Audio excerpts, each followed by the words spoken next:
So, picture this, you're in the Arctic, it's cold, like really cold. You've got polar bears, the northern lights, and for 6 weeks in the summer, the sun literally never sets. It's the land of the midnight sun. Now what's the one thing you're probably not expecting to see there? A mosque. But boom, there it is. In Inuvik, Northwest Territories, a town literally above the Arctic Circle, stands the Midnight Sun Mosque, Canada's first Arctic masjid. This isn't just any building, it's a testament to faith, community, and some seriously wild Canadian logistics. Because this mosque, it didn't just pop up, it was built in Winnipeg, over 4,000 kilometers away and then shipped. Yes, shipped. On a truck, then a barge, on a journey that sounds like an episode of Ice Road Truckers meets a miracle. This incredible story isn't just about one mosque, it's a snapshot of a bigger picture. The story of Islam in Canada is a story of growth, of putting down roots in every corner of this massive country. From the prairies to the coasts, and now all the way up to the Arctic, Muslim communities have been building spaces for prayer, connection, and identity for over a century. We're talking about a journey from a handful of families to a vibrant, diverse community that is now an undeniable part of the Canadian fabric. The Midnight Sun Mosque is the most extreme example, but it's part of a beautiful, sprawling narrative. A narrative written in brick, mortar, steel, and sometimes prefabricated panels floated down a river. It's about how communities, big and small, have carved out a space for themselves, creating architectural and spiritual landmarks across the nation. We're going to take a road trip, a historical tour, of some of Canada's most significant mosques, from the very first one built in the 1930s to this marvel at the top of the world. So buckle up, because this is the story of how faith traveled north. Let's rewind the clock, way back, to 1938. The world is on the brink of war, swing music is the jam, and in Edmonton, Alberta, a tiny but determined community of about 700 Muslims is about to make history. These weren't wealthy people, they were pioneers, many of them Lebanese immigrants, traders, and farmers. They pooled their money, we're talking nickels and dimes, folks, and with help from local Jewish and Christian neighbors, they bought a piece of land and built the Al-Rashid Mosque. This wasn't just a building, it was a declaration. We are here. We are Canadian. And we are Muslim. It was a simple, humble structure looking more like a small-town church than the grand mosques we see today, but it was everything. It was the first mosque in all of Canada. For decades, Al-Rashid was the heart of the community. It was where babies were welcomed, marriages were celebrated, and elders were mourned. It was a school, a community hall, a spiritual home. But as Edmonton grew, so did the Muslim community. The city expanded, a new freeway was planned, and the little mosque was right in its path. By the 1980s it was facing demolition, but you don't just tear down history. A group of women, led by the formidable Soraya Hafez, launched a campaign. They fought, they fundraised, they made noise, and they saved it. In 1992, the entire building was physically moved piece by piece to Fort Edmonton Park, where it stands today as a protected historical landmark, a beautiful, preserved piece of our story. After Edmonton planted the flag, the torch passed east. We're jumping to the 1960s. The Beatles are invading, Canada gets a new flag, and in London, Ontario, another pioneering community is laying its own foundation. For years, the growing Muslim population in London, a mix of students, professionals, and families, had been praying in basements and rented halls. They needed a home. So, in 1964, they opened the London Muslim Mosque. This wasn't just Ontario's first purpose-built mosque. It became the second oldest operational one in the entire country. It was a huge deal, a symbol of permanence for a community that was rapidly becoming part of the city's academic and professional landscape. This mosque quickly became more than just a place for Friday prayers. It was a nucleus. It was the spot for weekend Islamic school, where kids who were navigating their identity as Canadian Muslims could learn about their faith and language. It was a hub for university students from around the world attending Western University, offering them a sense of community far from home. The London Muslim Mosque established a blueprint for what a modern Canadian mosque could be, a multifunctional center for spiritual guidance, education, social services, and interfaith dialogue, all under one roof. It showed that a mosque could be deeply rooted in Islamic tradition, while being fully actively engaged with the broader Canadian society around it. Okay, let's head to the big city, Toronto, the 6ix9ine. By the late 1960s, Toronto's Muslim community was exploding. Immigration was changing the face of the city, and people were coming from Pakistan, India, the Middle East, everywhere. They needed a central place to gather, to pray, to connect. But building a mosque from scratch in a dense, expensive city, that's tough. So, they got creative. In 1969, the community found a former Presbyterian church on High Park Boulevard. A beautiful old building with good bones, and they bought it, they converted it. And just like that, Jamie Mosque was born. Toronto's very first permanent mosque.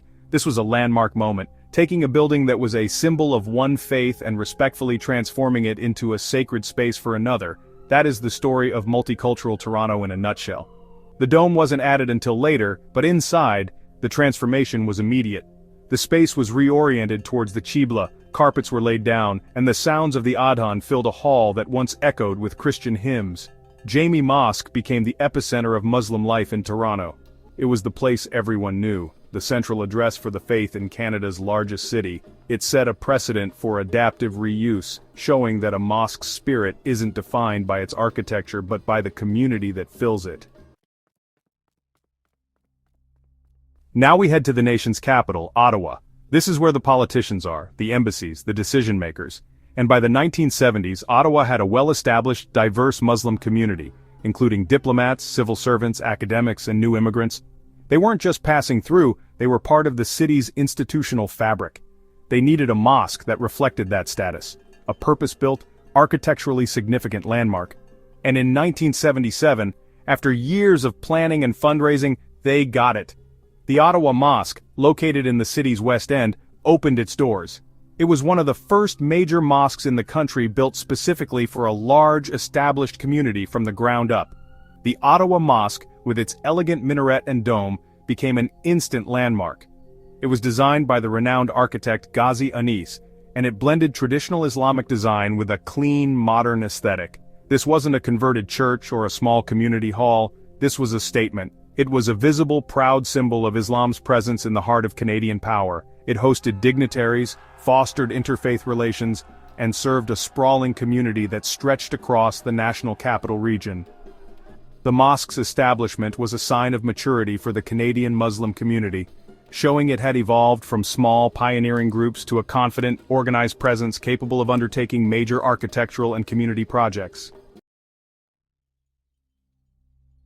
Let's go as far east as you can get in North America without getting your feet wet. St. John's, Newfoundland and Labrador. The Rock, a place known for its rugged coastline, unique dialect and legendary hospitality. It might not be the first place you think of when you think of Islam in Canada, but faith finds a way. For years, the small but dedicated Muslim community here, largely made up of professionals and students at Memorial University, prayed in makeshift spaces. They were isolated, the easternmost Muslim community on the continent. They needed a focal point, an anchor. In 1986, they formed the Muslim Association of Newfoundland and Labrador, or MANL. Their primary goal? To build a mosque. It took years of tireless effort, bake sales and community fundraising, but in 1990, they did it. They opened Masjid an-Nur, the Mosque of Light. This wasn't just a building, it was a beacon. To this day, it remains the first and only mosque in the entire province of Newfoundland and Labrador. Think about that. For hundreds of kilometers in every direction, this is it. Masjid an-Nur is a lifeline for the community, providing everything from prayer services and children's education to halal meat, and a place to connect with fellow Muslims. It's a powerful example of how even a small, relatively isolated community can achieve something monumental through sheer will and unity. The story of Islam in Canada isn't just about planting flags in new territory, it's also about building capacity where the community is booming, and by the 1990s, that was the suburbs of Toronto, Scarborough, a sprawling, incredibly diverse part of the GTA that was becoming home to tens of thousands of new Canadians, many of them Muslim. The small converted mosques couldn't handle the numbers. The community needed something bigger, much bigger.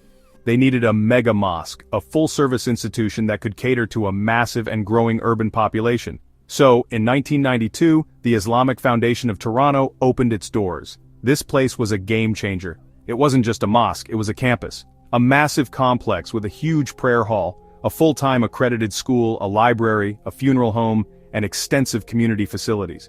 It was one of the first and largest of its kind in Canada, a model for the modern Islamic community center. The Islamic Foundation of Toronto represented a new phase in the community's development. It was about building infrastructure. It was about serving a community from cradle to grave.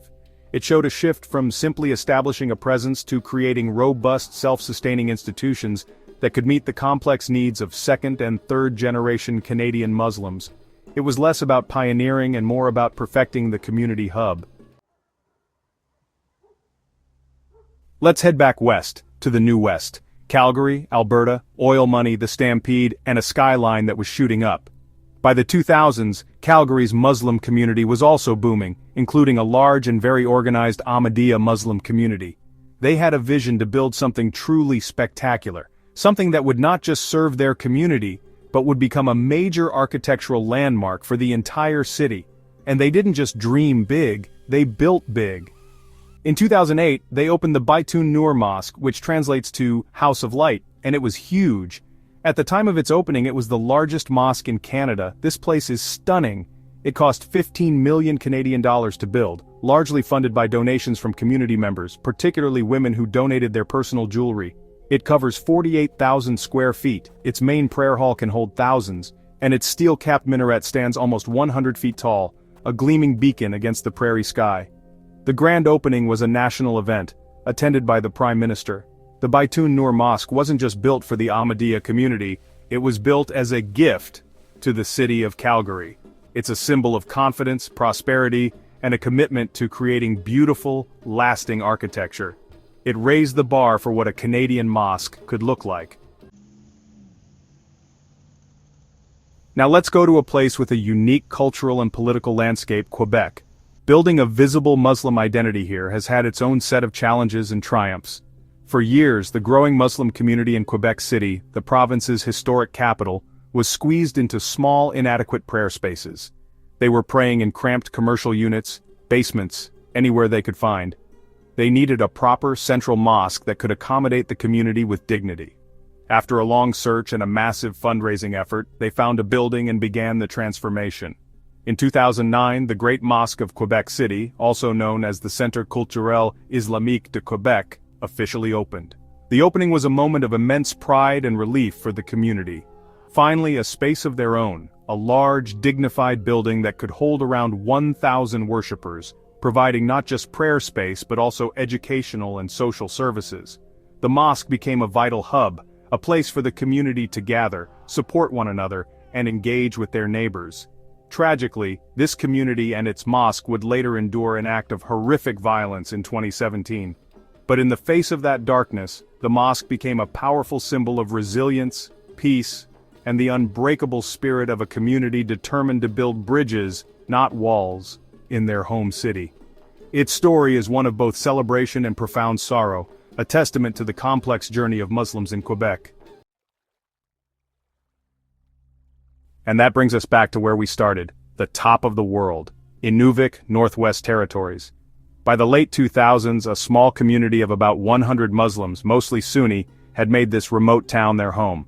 They were taxi drivers, cooks, business owners. They prayed in a cramped, drafty trailer. In the summer, they struggled with how to time their fasts when the sun never set. In the winter, they faced bone-chilling cold. They dreamed of a real mosque, but building one in the Arctic is astronomically expensive. The logistics are a nightmare. It seemed impossible. But they sent out a plea for help, and a charity in southern Canada, the Zubaydah Talib Foundation, heard them. What happened next is legendary. The foundation decided it would be cheaper to build the mosque in Winnipeg and ship it than to build it on-site in Inuvik. So they constructed a 1,500-square-foot prefabricated building.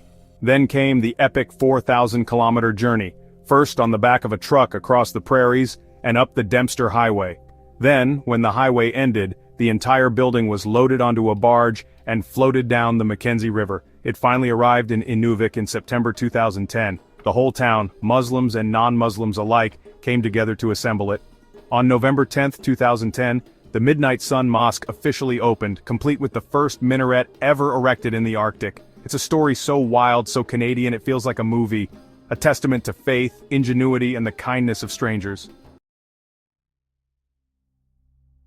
From that first humble structure in Edmonton in 1938, to a prefabricated marvel floating down a river in 2010, The story of Canada's mosques is a story of incredible growth and diversity.